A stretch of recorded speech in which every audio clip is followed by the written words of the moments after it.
Good morning student. आज अपन पढ़ेंगे भारतीय गायिकाओं में बेजोड़ लता मंगेशकर। भारतीय गायिकाओं में बेजोड़ लता मंगेशकर कुमार गंधर्व का है। बेजोड़ यानी बिना जोड़ का। बे का अर्थ होता है बिना, और जोड़ का अर्थ होता है जो उसके बराबर का। जोड़ का यानी बराबर का, यानी कि उनके बराबर कोई नहीं है। भारतीय गायिकाओं में उनके बराबर कोई नहीं है। किनके बराबर? लता मंगेशकर के बराबर। और ये बात कौन कह रहे हैं? ये बात कह रहे हैं कुमार गंधर्व। और ये कौन सी बुक के अंदर है? यह बुक का नाम है, अपनी इस बुक का नाम है वितान। वितान का क्या अर्थ होता है? वितान किसे कहते हैं? वितान का अर्थ होता है फैलाव। वितान किसे कहते हैं? फैलाव को कहते हैं वितान। और उसके अंदर अपना फर्स्ट चैप्टर है भारतीय गायिकाओं में बेजोड़, यानी भारतीय गायिकाओं में लता मंगेशकर के समान और कोई दूसरा नहीं है। और यह बात कौन कह रहे हैं? यह बात कह रहे हैं कुमार गंधर्व। अब अपन थोड़ी बात कुमार गंधर्व के बारे में कर लें। कुमार गंधर्व कौन थे, कहां से थे, कब जन्मे, इनका जो परिचय, लेखक परिचय, वो देख लें। कुमार गंधर्व भारतीय शास्त्रीय संगीत की क्षेत्र में जाना पहचाना नाम है। जो कुमार गंधर्व नाम है, जो भारतीय शास्त्रीय संगीत है। शास्त्रीय संगीत यानी शास्त्रों में जो लिखा हुआ संगीत था, जैसे कथक जो अपना संगीत है वो शास्त्रीय संगीत है। कथकली संगीत, नृत्य, कथक एक अपना नृत्य भी है, यहाँ का शास्त्रीय नृत्य है। कि संगीत के क्षेत्र में, शास्त्रीय संगीत के क्षेत्र में जाना पहचाना नाम है किनका? कुमार गंधर्व का। और इनका जन्म होता है 1924 ईस्वी के अंदर कर्नाटक के बेलगांव जिले के सुलेभावी के अंदर। कर्नाटक के बेलगांव जिले के सुलेभावी में इनका जन्म होता है 1924 के अंदर। और इनका मूल नाम क्या था? इनका मूल नाम था शिवपुत्र शालिधारमैया कामकली। इनका मूल नाम कुमार गंधर्व तो इनको बाद में कहा जाने लगा। पहले इनका मूल नाम क्या था? बचपन का नाम क्या था? पहले इनका नाम क्या था? पहले इनका नाम था शिवपुत्र शालिधारमैया कामकली। ये बचपन में ही शास्त्रीय संगीत के प्रति समर्पित हो गए। समर्पित होना यानी अपना सब कुछ अर्पण कर देना उसके प्रति, उस चीज के प्रति अपना सब कुछ अर्पण कर देना, उसे कहते हैं समर्पण। और उस चीज के, और यह शास्त्रीय संगीत के प्रति क्या हो गए? समर्पित हो गए। शास्त्रीय संगीत के प्रति क्या हो गए? समर्पित हो गए। कौन? कुमार गंधर्व। कुमार गंधर्व शास्त्रीय संगीत के प्रति क्या हो गए? समर्पित हो गए। और मात्र 10 साल की उम्र में इन्होंने शास्त्रीय संगीत के अंदर अपने फर्स्ट प्रस्तुति, पहली प्रस्तुति मंच से दी, यानी मंचीय प्रस्तुति दी। किन्होंने? कुमार गंधर्व ने। मात्र 10 साल की उम्र में ही इन्होंने शास्त्रीय संगीत के बारे में मंच से प्रस्तुति दी। इनके संगीत की मुख्य विशेषता क्या थी? मालवा के लोक धुनों और हिंदुस्तानी शास्त्रीय संगीत का सुंदर सामंजस्य। सामंजस्य यानी जोड़, मेल। सामंजस्य यानी मेल। मालवा के लोक धुन। मालवा का क्षेत्र कौन सा क्षेत्र है? मालवा का क्षेत्र है जो अपने मध्य प्रदेश के अंदर विंध्याचल पर्वतमाला वाला जो क्षेत्र है उसे कहते हैं मालवा का क्षेत्र। और मालवा के क्षेत्र में जो लोक धुनें हैं, जो लोकगीत हैं, उनकी जो धुनें और भारतीय शास्त्रीय संगीत, इन दोनों का मेल है। इनका जो संगीत है वो मालवा की लोक धुनें और भारतीय शास्त्रीय संगीत दोनों का क्या है? मेल है। और उसका अद्भुत नमूना है कबीर के पदों का उनके द्वारा गायन। जो कबीर के पद हैं उनका उन्होंने जो गायन किया है वो उनका अद्भुत नमूना देते हैं। इन्होंने लोगों में रचे बसे लुप्त प्राय पदों का संग्रह कर और उन्हें स्वरों में बांधकर इन्हें अंतर्राष्ट्रीय पहचान दी। कि जो लोग हैं और वो लोग कौन कौन से पद गा रहे हैं, कौन कौन से स्वर गा रहे हैं, जो लुप्त प्राय। लुप्त प्राय किसे कहते हैं? लुप्त प्राय कहते हैं जो लुप्त होने के कगार पर, किनारे पर खड़े हैं। जो लुप्त होने के किनारे पर खड़े हैं उन्हें कहते हैं लुप्त प्राय। लुप्त प्राय जो स्वर थे उन्हें एक सिरे में बांधकर इन्हें अंतर्राष्ट्रीय पहचान दी। किन्होंने? कुमार गंधर्व ने। इनकी संगीत साधना को देखते हुए इन्हें कौन सा अवार्ड दिया गया? इन्हें दिया गया कालिदास अवार्ड। किन्हें? कुमार गंधर्व। कुमार गंधर्व की संगीत साधना को देखते हुए इन्हें कालिदास पुरस्कार दिया गया। और भारत सरकार के द्वारा दूसरा बड़ा पुरस्कार, भारत सरकार का दूसरा बड़ा पुरस्कार कौन सा है? पद्म विभूषण। उस पद्म विभूषण से इन्हें सम्मानित किया गया कुमार गंधर्व को। पहला बड़ा पुरस्कार कौन सा है? पहला बड़ा पुरस्कार है भारत रत्न, उसके बाद में पद्म विभूषण, पद्म भूषण और पद्मश्री। चौथा कौन सा है? पद्मश्री। इन्हें दिया गया दूसरा पुरस्कार पद्म विभूषण। पद्म विभूषण से इन्हें सम्मानित किया गया और इनकी मृत्यु होती है 1992 के अंदर। 1992 के अंदर इनका निधन हो जाता है। वर्षों पहले, अब कुमार गंधर्व का ये चैप्टर भारतीय गायिकाओं में बेजोड़ लता मंगेशकर पढ़ रहे हैं। वर्षों पहले की बात है, मैं बीमार था। उस बीमारी में एक दिन मैंने सहज ही वीडियो लगाया और अचानक एक अद्वितीय स्वर मेरे कानों में पड़ा। वर्षों पहले की बात है, कुमार गंधर्व खुद बोल रहे हैं कि वर्षों पहले की बात है। मैं यानी कौन? कुमार गंधर्व। कुमार गंधर्व कह रहे हैं कि वर्षों पहले की बात है, मैं बीमार था और उस बीमारी में मैंने ऐसे ही सहज ही रेडियो लगाया। सॉरी, वीडियो नहीं, रेडियो लगाया। सहज यानी स्वाभाविक रूप से। आदमी का जो स्वाभाविक रूप है, उस स्वाभाविक रूप के अंदर उन्होंने क्या है, स्वाभाविक से ही उन्होंने रेडियो लगाया और अचानक एक अद्वितीय, जिसके समान कोई दूसरा नहीं, अद्वितीय स्वर मेरे कानों में पड़ा। किसके कानों में? कुमार गंधर्व के कानों में। कि अचानक ही एक अद्वितीय, जिसके समान कोई दूसरा नहीं, ऐसा स्वर उनके कानों में पड़ा। स्वर सुनते ही मैंने अनुभव किया कि यह स्वर कुछ विशेष है। वह स्वर सुनते ही मैंने, यानी कुमार गंधर्व बोल रहे हैं, कुमार गंधर्व ने अनुभव किया कि यह जो स्वर है ऐसा वैसा स्वर नहीं है, कुछ विशेष प्रकार का स्वर है, रोज का नहीं। स्वर सीधे मेरे कलेजे से जा भिड़ा और वह जो स्वर है वह सीधा उनके कलेजे से लगा। कौन सा स्वर? जो अचानक उन्होंने रेडियो लगाया और सुना, एक अचानक उन्होंने स्वर सुना, वह स्वर सीधे उनके कलेजे से जा भिड़ा। तो मैं हैरान हो गया। मैं यहाँ पर है कुमार गंधर्व के लिए। कुमार गंधर्व बोल रहे हैं कि उस स्वर को सुनकर, जो मेरे कलेजे से भिड़ा, उस स्वर को सुनकर मैं हैरान हो गया। मुझे समझ में नहीं आ रहा था कि यह स्वर किसका है। मैं तन्मयता से सुनता ही रहा। तन्मयता यानी तल्लीनता, तसल्ली से।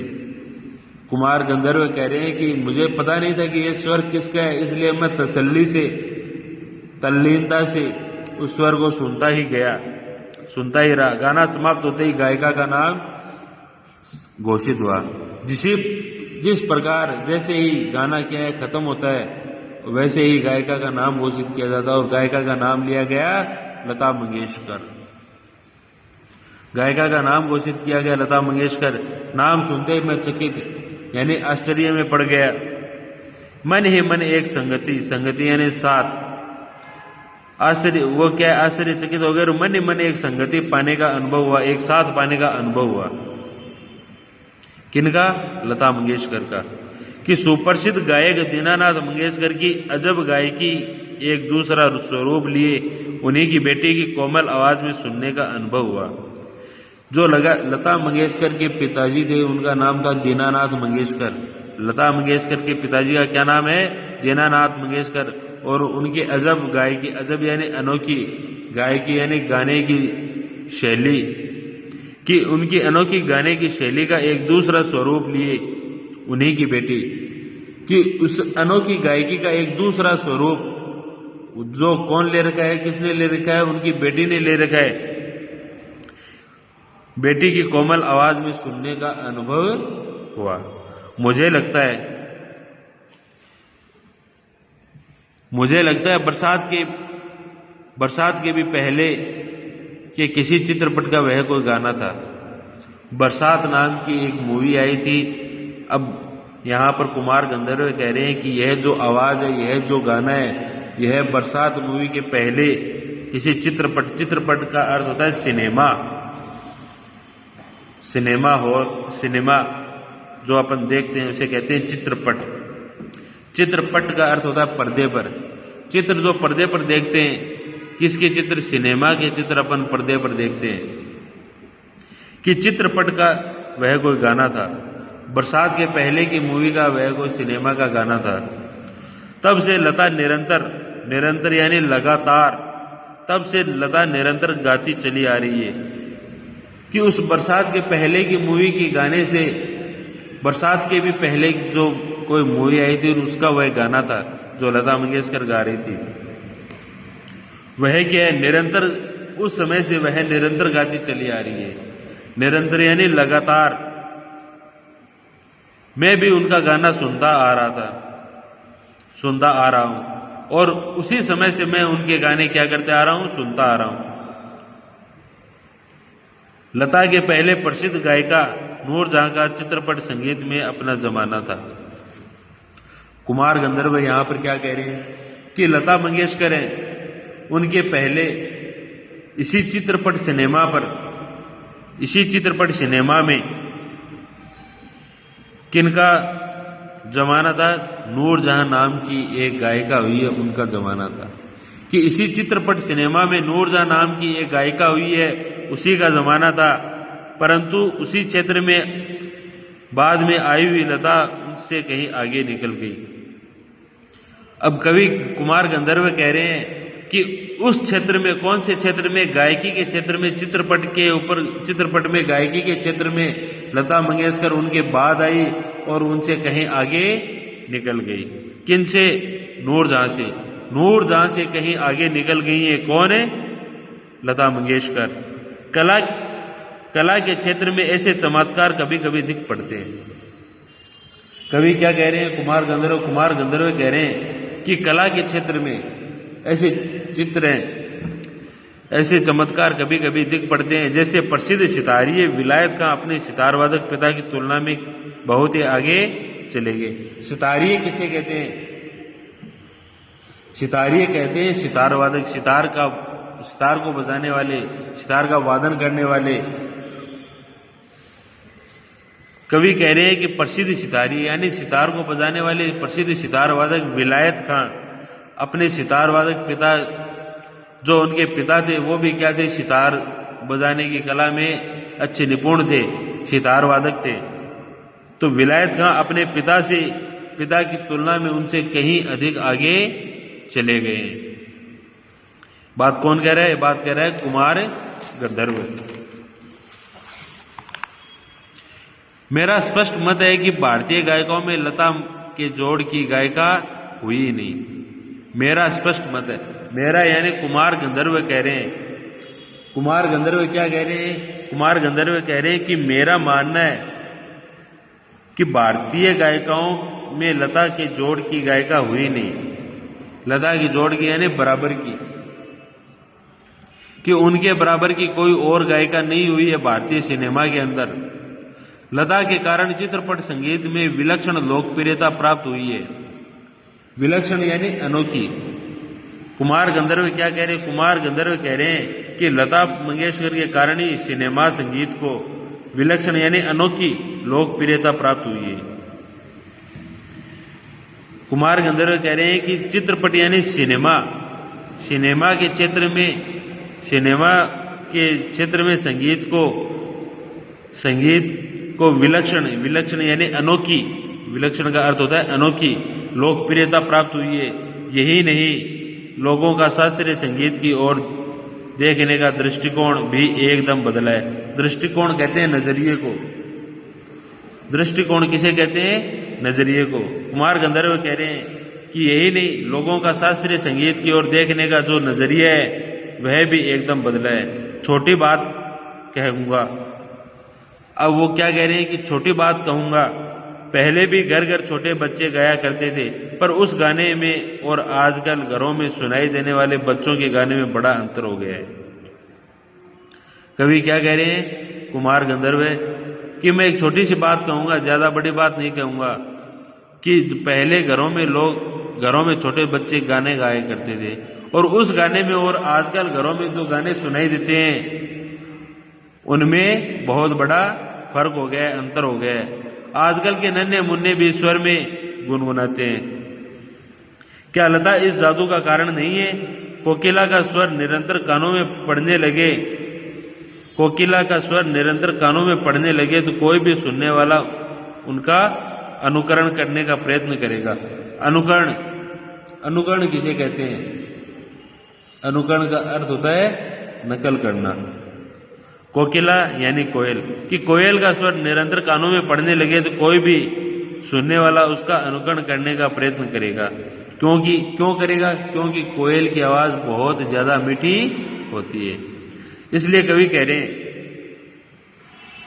कि कोयल का स्वर निरंतर, कोयल यहां पर कोयल कहा गया है लता मंगेशकर के लिए, कि कोयल का स्वर निरंतर कानों में पड़ने लगे तो कोई भी सुनने वाला उसका अनुकरण करने का प्रयत्न करेगा। ये स्वाभाविक ही है। चित्रपट संगीत के कारण सुंदर स्वर मालिकाएं लोगों के कानों पर पड़ रही हैं। चित्रपट संगीत यानी सिनेमा के संगीत के कारण सुंदर स्वर मालिका यानी स्वरों का क्रमबद्ध समूह, एक क्रम में। स्वर मालिका का अर्थ होता है स्वरों का क्रमबद्ध समूह, उनके कानों में, लोगों के कानों पर पड़ रही है। संगीत के विविध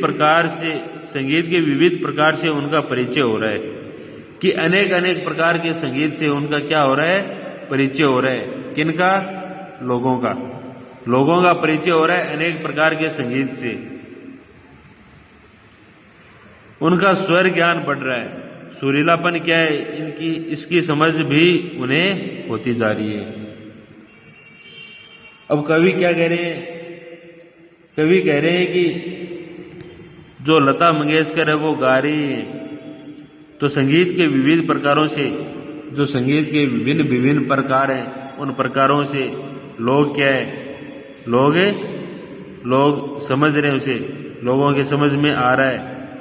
तरह तरह की लय के भी प्रकार उन्हें सुनाई पड़ते हैं।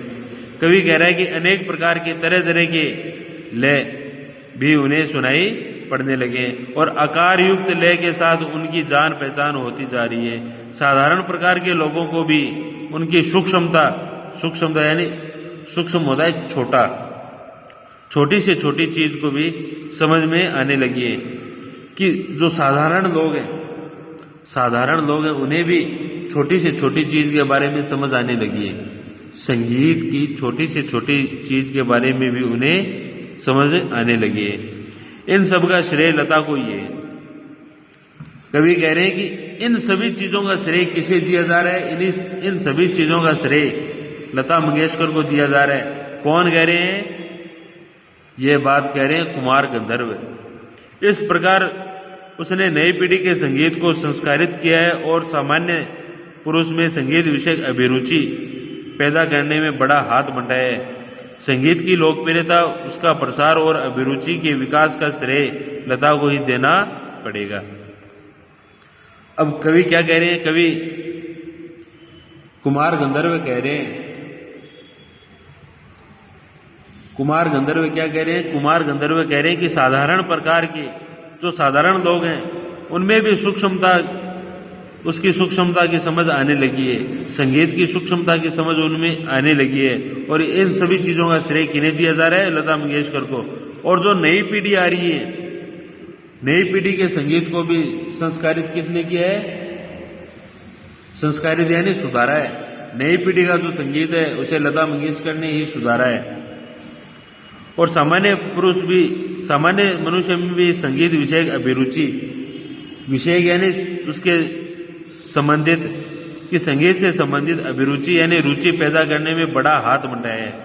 जो सामान्य पुरुष है उसके अंदर भी उस चीज के संगीत से संबंधित रुचि पैदा किसने की है? संगीत से संबंधित रुचि पैदा की है लता मंगेशकर ने।